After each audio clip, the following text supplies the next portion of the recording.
মাথার চুল থেকে পায়ের নখ, জিন্দিগির পুরাটা, এই দেহের সব কিছু, এবং আমার জীবনের একেবারে ঘর থেকে দেশ, জাতি, রাজনীতি, ঘর, পরিবার, সমাজ, আচার আচরণ, বাজার, ব্যবসা, লেনদেন, হাসি কান্না, আয় উপার্জন, সামাজিকতা, অনুষ্ঠানাদি, পাড়াপড়শি, সমাজের, আমার জিন্দিগির, আমি এক মানুষ জীবনে যা করব, ঘরে কিংবা বাইরে, হাটে কিংবা মাঠে, বাজারে কিংবা ব্যবসায়, আয়ে কিংবা লেনদেনে, দেশে কিংবা রাজনীতিতে, সব কিছু একজন রসুল মুহাম্মদ সাল্লাল্লাহু আলাইহি সাল্লাম উনার দিক নির্দেশনায়, উনার সুন্নাতে, উনার তরিকার উপরে করা, এভাবে জীবনটাকে গঠন করা, এটার নাম রিসালাত।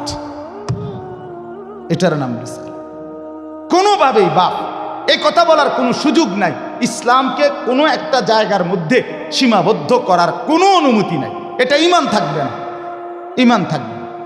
সোজা কথা, হুজুর এর দূর পর্যন্ত কইতে পারবেন, এর বেশি যাইবেন না, না, এই কথা বলার সুযোগ নেই। এটা কুফরি, কুফরি। ইসলামকে রাজনীতিতে টাইনা আইনেন না, ইসলামকে এলাকার টাইনা আইনেন না, ইসলামকে বাজারে টাইনা আইনেন না, ইসলামকে হাটে টাইনা আইনেন না, ইসলামকে ওইখানে না, না। এটা যদি আপনি বিশ্বাস করে কন, এটা যদি আপনার কলজার থেকে কইয়া থাকেন, আপনার ঈমান নেই। কথা বুঝেন না? সাবধান। হ্যাঁ, অপ্রিয় হইতে পারে কোনোটা, কোনোটা আপনার অপছন্দ হইতে পারে, কোনোটা আপনার গায়ে লাগতে পারে, কোনোটা আপনার নেগেটিভ হইতে পারে, কিন্তু এর মানে ইসলাম, আল্লাহর কোরআন, শরীয়তের বিধান, রাসূলুল্লাহর সুন্নাহ, জিন্দেগি আপন ধারায় চলতে দিতে হবে। আল্লাহ আমাদেরকে বুঝ দান করে। কোনো কিছুতে এই দাড়ি রাসূলুল্লাহ সাল্লাল্লাহু আলাইহি সাল্লামের বিধান কিনা? কথা বলেন না, বিধান কিনা? আপনি এটাকে তুচ্ছ তাচ্ছিল্য করলে হবে, আপনি এটাকে অবজ্ঞা করলে, হ্যাঁ হুজুর আর ওয়াজ নাই, ঘুরে ফিরে কেবল দাড়ির কথা বলতেছেন, আর কোনো আছে, এটাও একটা ওয়াজ, আপনি এটাও শুনেন, এরপর একটু শুনেন, অসুবিধা কি? আরো কম আপনি থাকলে তো আমি আরো কম, অসুবিধা কি? কথা বুঝেন নাই? আমি এই কথাটা আপনি এটা কি বুঝাইতে চাইলেন? এটা কি বলতে চাই? আমি একবার একজনকে বলছিলাম যে আমি এই বলতে পারবো না, ওই বলতে পারবো না, একটা কাগজ লিখে দিছে উনি, এডি কওয়া যাইত না। তাই আমি মাশাআল্লাহ, যেটি কওয়া যাবে না, এরপরে নিচে লিখে দিছে কোরআন সুন্নাহর কথা বলবেন। তো আমি বললাম এগুলো তো বাদ দিলাম, কোরআন সুন্নাহর কথাগুলো এডি বাদ দিয়া কি হইতে পারে? আঙ্কেল, আপনি যদি স্যাম্পল হিসাবে আপনি কুদ্দুর 10টা মিনিট কইয়া দেন যে এগুলো হইল কোরআন হাদিসের কথা, এরপরে আমি ব্যাখ্যা করবো, আপনি কিন্তু শুধু মূল বক্তব্যটা, শিরোনাম দিয়ে আপনি কুদ্দুর কইয়া দেন যে এটা কি কইতাম, আপনি এগুলো কি আর আমরা জানি? তো আপনি না জানলে কাগজ লিখুন। এটা তো একটা স্ববিরোধী কথা হইল, স্ববিরোধী কথা না।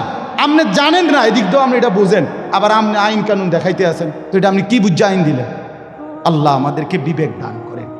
এটা ইনসাফ না, বরং জীবনের সব কিছু রাসূলুল্লাহ সাল্লাল্লাহু আলাইহি ওয়াসাল্লামের সুন্নাহর আলোকে, দিক নির্দেশনার আলোকে পালন করা, এটা ইনসাফ, এটাই দ্বীন, এটাই ইসলাম, এটাই শরীয়ত, এটাই নাজাত, এখানেই জান্নাত।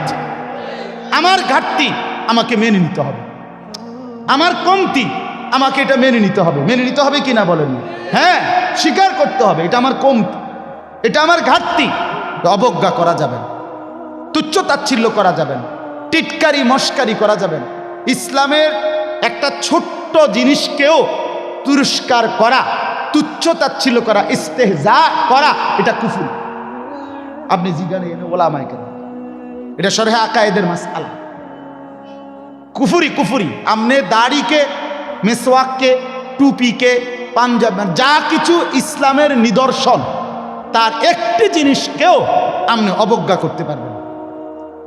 ইস্তেহজা আপনি পালন না করা, এটা হলো কবিরা গুনাহ, আর অবজ্ঞা করা কুফরি। একদিন মসজিদে মুয়াজ্জিন বেচারা পাগড়ি মাথা দিতেছে, ভদ্রলোক পয়সাওয়ালা মাতবরে এনে খাড়াইয়া এক পাশে প্রথম কাতারে, সে বলতেছে এই সমস্ত তেনাতুনা বান্ধনের টাইম এখন আসেনি।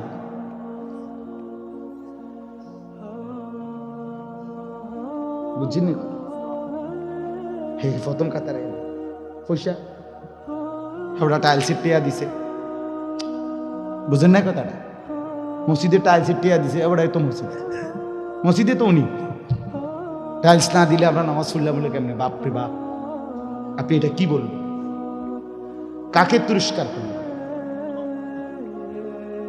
আমার এই দুই চোখে আমি দেখছি, এই চোখে ভদ্রলোক কোটি কোটি টাকার মালিক, প্রাইভেট ব্যাংকের ভাইস চেয়ারম্যান, উনি জানাজা পড়ছে। জানাজার আগে ইমাম সাহেব, স্থানীয় একজন ইমাম সাহেব কবরের আযাবের দুইটা কথা কইছে। ওই উনি একটু 4-5 মিনিট বলাতে 2-4 জন নেতা বক্তব্য দিতে পারে না। হইতে পারে না যে জানাজার আগে দিয়ে কুদ্দুর কুদ্দুর কথা কয়। কথা বুঝছেন কিনা? এটা কোনোভাবেই সুন্নত না, সুন্নত কোনো তরিকা না, কেমনে কেমনে চালু হয়ে গেছে। যাই হোক, তো ওই ইমাম সাহেব কবরের আযাবের কথাটা বলাতে হতে পারে 2-4 জন নেতার বক্তব্য দিতে কি হয়েছে, একটু সময় হয়েছে না বা পারছে না দিতে। এই জায়গাটা নইলে আরো 2 জন কুদ্দুর কথা কইতো, ওই ভুল উচ্চারণে কইতো, আরে কুল্লু নাপছিন জায়কাতুল মউত। আপনি এতটি জানাজা পড়েন, আপনি কুদ্দুর এই লাইনটাও ঠিক করতে পারলেন না। এই কথাটা কমপক্ষে ঠিক করতেন যে আমি যেহেতু প্রায় জানাজা ফরন লাগে, হ্যাঁ এটা তো কুদ্দুর ঠিক করি না, এইটাও কইতে পারেন। তো যাই হোক, উনি ডাইকা ইমাম সাহেবকে বলতেছে, আমি নিজে দেখছি, উনি ডাইকা বলতেছে, হুজুর কবরের আযাবের মিথ্যা ভয় দেখিয়ে লোকদেরকে আর কতদিন বোকা বানিয়ে রাখবেন? মুসলমানের বাচ্চা জানাজা পড়ছে, অহংকার করে গেলেন দুনিয়াতে আর কি। এরপরে মরতেন না, আপনি মরতেন না, আপনি কবরে যাইতেন না শেষ পর্যন্ত না, ফেরেশতা আপনারে দেখবে না কবরে। আল্লাহ আমাদেরকে বুঝ দান করে। আমার বাপ, আমি দিল থেকে বলতেছি, অন্তর থেকে, পুরা দিন রাসূলুল্লাহ সাল্লাল্লাহু আলাইহি সাল্লামের সুন্নাতকে, নবীজির কোনো তরিকাকে, কোনো কথাকে আপনি প্রথম ধাক্কায় ফেলে দিবেন না। কথা রুচেন কিনা বলেন? মাথা নোয়ায় ফেলবেন, নত নিজেকে ছোট করেন, এরপরে ভাবেন আমার এই ত্রুটির সমাধান কি করতে পারি। ঠিক কিনা বলেন? আল্লাহর কাছে বলেন, মাওলা আমি যে এই কারণে পারতেছি না, আপনি তৌফিক দেন, আপনি সুযোগ দেন, আপনি ব্যবস্থা করেন। আল্লাহ চাইলে ব্যবস্থা করে দিন। তাহলে রিসালাত